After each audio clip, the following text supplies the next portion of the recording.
NNCയിലേക്ക് ഏവർക്കും സ്വാഗതം.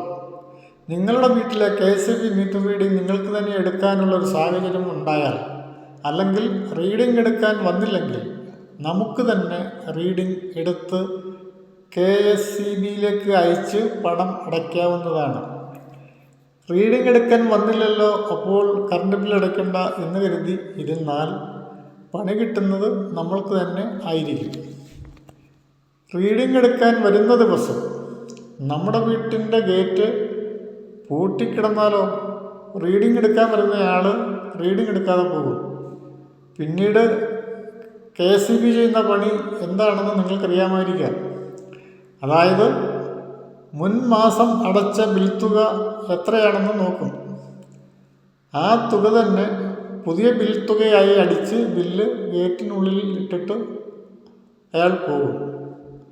ആ മാസം നിങ്ങളുടെ കറണ്ട് ഉപയോഗം വളരെ കുറവാണെങ്കിൽ അധികം അടയ്ക്കേണ്ടി വന്ന തുക അടുത്ത റീഡിങ്ങിൽ അഡ്ജസ്റ്റ് ചെയ്ത് കിട്ടുകയും ചെയ്യും.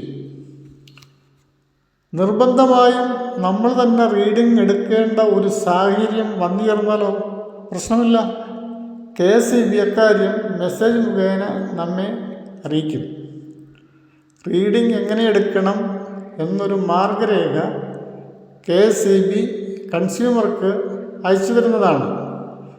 നിങ്ങളുടെ വാട്സാപ്പ് നമ്പറുള്ള മൊബൈൽ ഫോൺ KCBയിൽ നമ്മുടെ കൺസ്യൂമർ നമ്പറുമായി ലിങ്ക് ചെയ്തിരിക്കണം എന്ന് മാത്രം.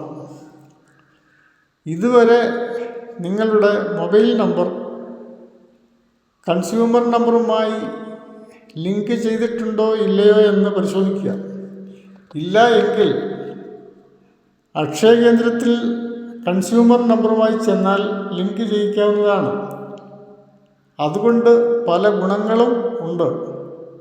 കറണ്ട് ഓർക്കാപ്പുറത്തൊരു ദിവസം ഇല്ല എങ്കിൽ അക്കാര്യം അഡ്വാൻസായി KCB മെസ്സേജിലൂടെ നമ്മെ അറിയിക്കും.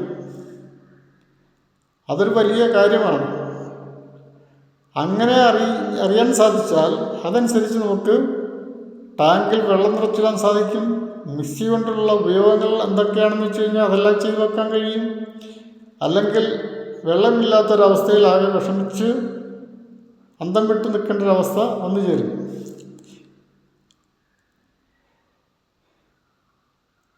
വെള്ളമില്ലാത്ത അവസ്ഥ അറിയാണ്ട് നിങ്ങൾ കക്കൂസിൽ ചെന്നിരുന്ന് കഴിയുമ്പോഴാണ് വെള്ളമില്ലല്ലോ എന്നറിയുന്നത്. വീട്ടിൽ കിണറുണ്ടെങ്കിൽ നമുക്ക് അത്യാവശ്യം കോരി ഉപയോഗിക്കുകയെങ്കിലും ചെയ്യാം. കിണറില്ലാത്തവരുടെ കാര്യമാണെങ്കിലോ അത് അതിനേക്കാൾ മഹാകഷ്ടമായി തീരുകയും ചെയ്യും. അതുകൊണ്ട് നിങ്ങളുടെ നമ്പർ കൺസ്യൂമർ നമ്പറുമായി ലിങ്ക് ചെയ്തിട്ടുണ്ടോ എന്ന് ഉറപ്പാക്കുക.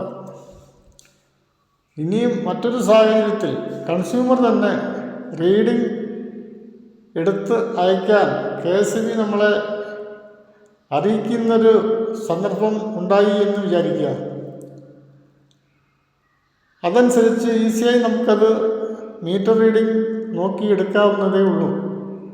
നമ്മൾ എടുക്കുന്ന റീഡിംഗ് ഓക്കെ ആണ് എന്ന് KCBക്ക് ബോധ്യം വരുന്നതിന് വേണ്ടി മീറ്ററിൽ കാണിക്കുന്ന റീഡിങ്ങിൻ്റെ വീഡിയോ കൂടി എടുത്ത് അയയ്ക്കുക. ഫോട്ടോഗ്രാഫ് ആവശ്യമില്ല, വീഡിയോ തന്നെ എടുക്കണം. KCB നമുക്ക് അയച്ചു തരുന്ന ലിങ്കിൽ നമ്മളെടുത്ത റീഡിംഗ് എത്രയെന്ന് രേഖപ്പെടുത്തുക. അവർ അത് പരിശോധിക്കും. മുൻമാസം പണമടച്ചതിൻ്റെ റീഡിംഗ് എത്രയെന്ന് നോക്കി എത്ര രൂപ കറണ്ട് ബില്ലായി അടയ്ക്കണം എന്ന് KCB നമ്മളെ അറിയിക്കും. അപ്രകാരം ഓൺലൈനായി നമുക്ക് പണമടയ്ക്കുകയും ചെയ്യാം. കാര്യം വളരെ നിസ്സാരമാണ്. സെൽഫ് റീഡിംഗ് എന്ന ഒരു സാഹചര്യം ഉണ്ടാകുമ്പോൾ അത് സംബന്ധമായ വിശദ വിവരത്തിനുള്ള വീഡിയോ അപ്പോൾ നിങ്ങൾക്ക് നൽകുന്നതാണ്. ഇപ്പോഴേ ചെയ്താൽ അന്നേരം അത് മറന്നു പോകാൻ സാധ്യത ഉണ്ട്. അപ്പോൾ കറണ്ട് ബില്ല് സംബന്ധമായ കറണ്ട് റീഡിംഗ് സംബന്ധമായ ഈ കാര്യങ്ങൾ ഓർമ്മ വെക്കുക. ഫോൺ നമ്പർ ലിങ്ക് ചെയ്യുക. NN channel international. Please like and share. Thank you.